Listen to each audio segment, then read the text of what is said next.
Just want to set this kind of up here. Okay, on this side for the harness, this guy is going to go to the switch for the dome light. When you open the door, the dome light comes on. It's going to go like that. Okay, this is going to be the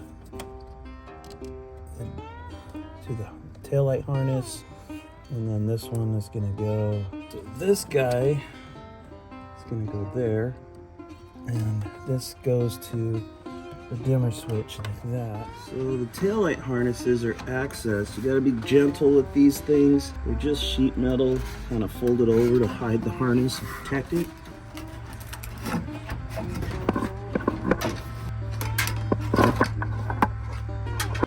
All right, this harness goes to our center console. So this is gonna be our dome lights on the center console and on the shifter knob and all that kind of stuff. So we'll just pull the harness out, the taillight harness, and we'll go ahead and get all that squared away.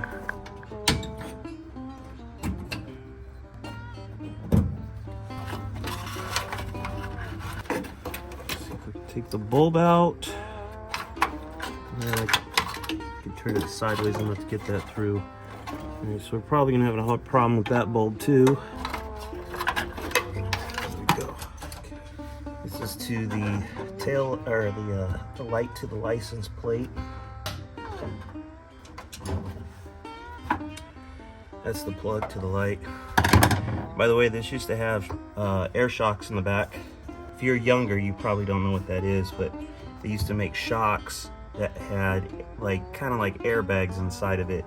And you just take your air compressor and plug this in, and you can raise the back of the car, add weight to it, or lower it. And in the 70s, you know, that stink bug look, that was really popular, to get that stink bug look, get the car raised up really high in the rear. I think my 70 Charger had these too. So this is the mistake they would make.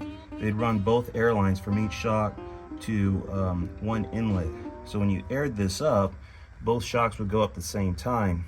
But when you drove the car and you went around a corner, the pressure from the inside, you know, or I should say the outside side of a turn when the car is compressing, it would push all the air to the other side and cause it to extend and make it really squirrely. Not that anybody would ever use these, but if you did, make sure you run two separate lines so that you don't have air pushing from one side to the other. Maybe some of you old school guys are out there considering it. So that's my tip of the day for you. Some homemade wiring. This guy's broken off. This taillight's broken, by the way. I have some more taillights, so I'm going to switch this taillight out.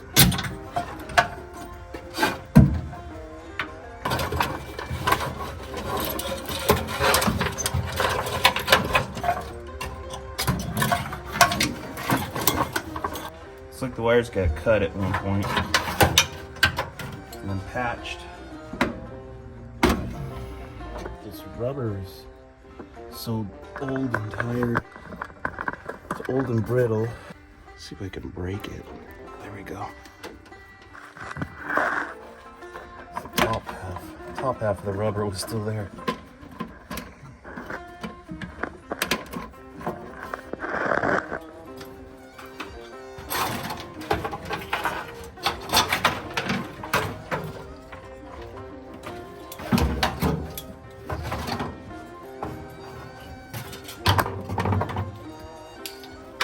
So let me go see if I can find a taillight for the driver's side.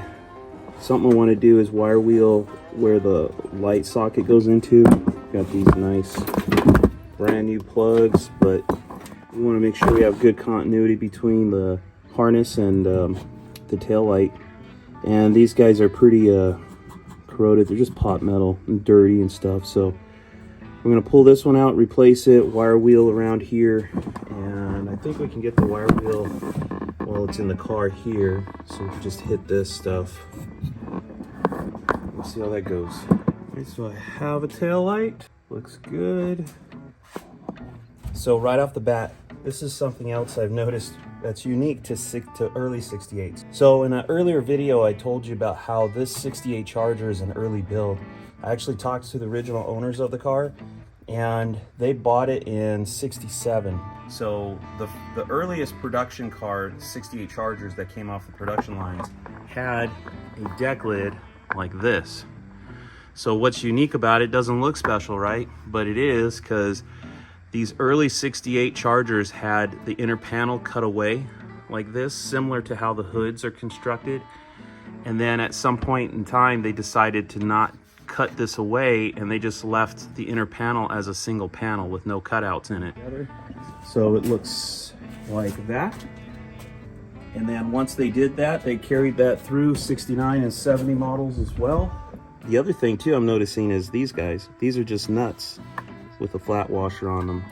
Most of the 68 Chargers have this style of nut, kind of like an emblem nut to hold on. They usually have that, but not this car. This car's got regular old nuts with a flat washer attached to it. Kind of neat. Just one of those little, you know, trivia type things that you never really realized. Oh, and by the way, those are 7/16. These are 3/8.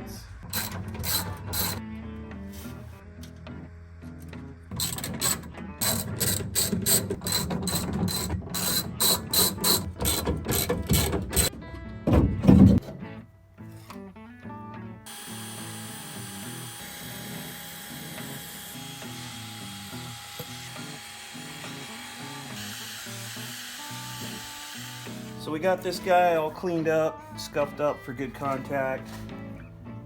Shove it back in here. So I did find an L on the taillight. The taillight that came out of it had an L for left. This taillight had an L for left. I would assume that one's got an R.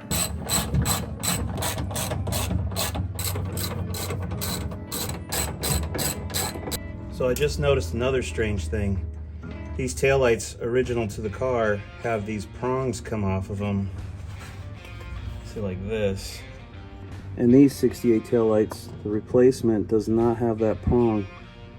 It's just all flat where the backup light is.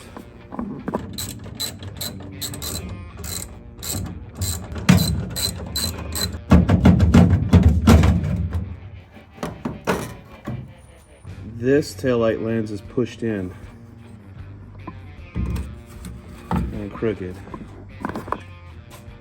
See how it's kind of twisted like this? I want to reuse it because it fits the dent of the car. If I put a new one in here or a different one in here that was straight, you're gonna have a big old gap right here.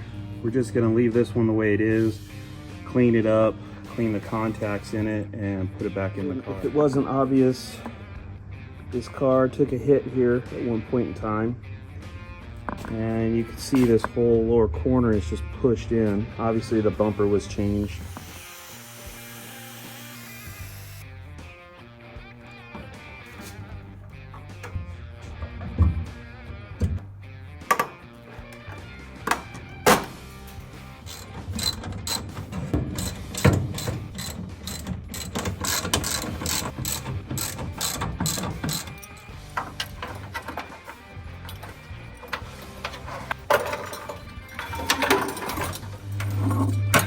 Start with the side marker since it's the farthest away. The bulb that goes in there is a 57. Little guy, this is the same bulb that's used in the dash cluster. And just pop that in. Alright, and then these two, with the two wires, these are your tail light. The one with the purple wires, your backup light. So the tail light bulbs are an 1157. This is Sylvania, but the bulbs, like a lot of the old school bulbs are GE. They'll still have the same number on it. You might say like on the little one, I've seen a G57 and an H57, and the Sylvania just says 57. I assume there might be some difference in brightness, and they just decided you're just gonna get one kind of bulb and that's it. All right, so installing the bulbs, there's a little nipple there that's high from the bottom, and a nipple on this side which is low from the bottom. So if you look at this, you can see where the nipple's going to go down this groove, and then it lock when you twist it over, it's gonna lock. So this one's the high one, and that one's the low one. So stick it in there like that, give it a twist, and that's how you put a bulb in. Okay, and then so inside the hole of the tail light, kind of dark, but there's a little like a keyway here. So this little piece comes down. So when you plug the light in, where all these little prongs are, there's going to be a gap, and that gap is what faces up. And then this is something that's interesting too. I don't think it was on the original tail light harness. So this might be something that was added to, you know, put a ground in, like put a wire from here to maybe one of these posts and ground it better. Might have been like an addition that happened later on in the production of the car. This early 68, I don't think had these. I'll go verify. But anyway, there's our gap. We're gonna face it upward, stick it in the hole of the taillight, and just push it in. It's that simple. And then same thing here. Again, it's identical. You've got a high one here on this side and a low one here on this side. All right, so you see that little groove that's inside of there? That's the high side. And you can see how this one goes lower. We take our bulb, there's the low one, there's the high one. So we're gonna stick it in there like this, push it down, give it a twist. It's spring loaded, so our bulb's installed. Again, there's the gap. See all these little prongs that are basically spring loaded to hold against the taillight. And where the gap is, that's gonna go straight up. And just push it in. The backup light bulb, it just has a single light on it. So it just has a single nipple on the bottom. And the little prongs there, they're equal length. So there's no left and right. The reason they have an up and down, and it matters on this one, is the bulbs for the tail lights have two nipples on it that the contacts push up against. And on the backup light, it's just one. So this one could go in either way, it wouldn't affect it. 1073. All right, so I've got to go get a 1073 for the backup lights, and I need to go get some more 57s. Here's the old harness, and these are the light sockets. You could see that for the tail lights and the running lights, there's no little prong for ground like I was showing you on the other one. So the original backup lights that were in the Charger were 1073 tail lights. When I went to O'Reilly's, they actually pulled it up in the system, but they didn't have those on the shelf. But these were in the system as an alternate, 7506, which looks like they'll totally work fine. They're a single bulb, they have a single element. You can see on the bottom, basically a single wire. So we could put these in. And again, these are Sylvania's 7506. You can see the nipples on there. We've got, both of them are low,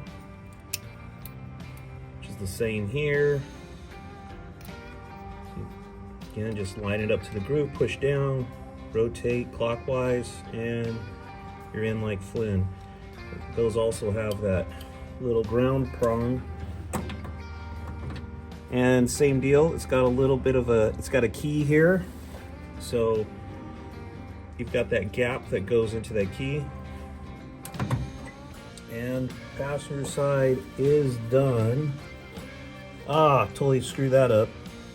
I gotta run everything through here. Shit. All right, don't make the mistake I did. Make sure you run these through here. There we go. All right, and lock the code. Gotta bring it in, facing that way, loop that over. All right, why are you not working this time? All right, these tail lights, running light, brake lights, take some persuasion, apparently. That gap needs to line up to.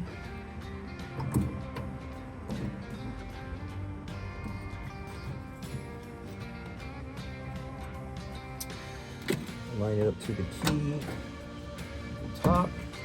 That, my friends, is complete. Fold that over. And right here, we're gonna feed this guy through. Well, guys, I think I screwed up. I think I should have pushed all this through here this way. But instead of doing that, I'm going to go ahead and run all this through here. Getting through this side pretty easy. Alright. Good thing I didn't undo it all. Easy, just stick it in there, twist, wire wheel that.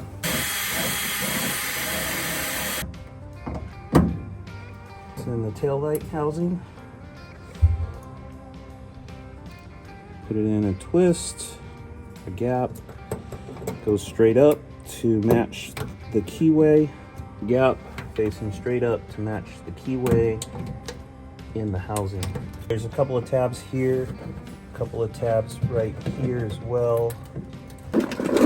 See, the old plastic piece is there. We gotta knock that off, and then this goes into that spot.